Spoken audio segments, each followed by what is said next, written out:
suivant les situations générales, on va avoir des effets locaux qui vont être plus ou moins importants. Alors c'est vrai, par exemple, si on a une situation dépressionnaire, on a un scénario qui chez nous est assez classique. Donc là, les effets locaux vont être très minorés.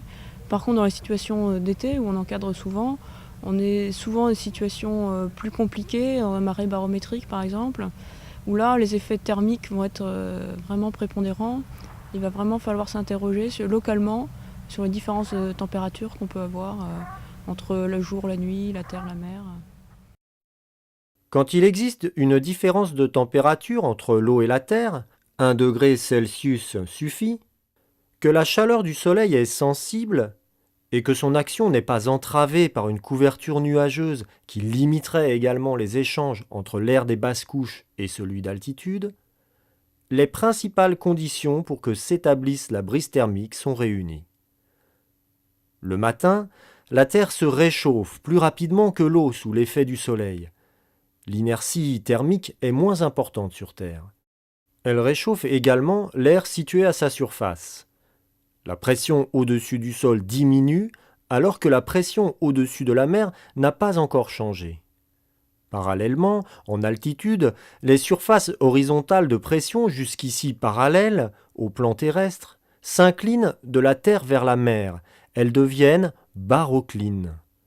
Un courant de pente se met en place, c'est le contre-courant de brise. L'arrivée de cet air d'altitude sur l'eau provoque une augmentation nette de la visibilité au point d'impact. L'air au-dessus de la mer se met en mouvement en direction de la Terre. Un mouvement des hautes vers les basses pressions, c'est le front de brise.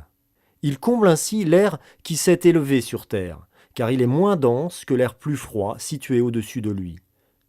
En s'élevant, il se condense, provoquant à la faveur d'une humidité suffisante l'apparition de nuages cumuliformes au-dessus de la côte.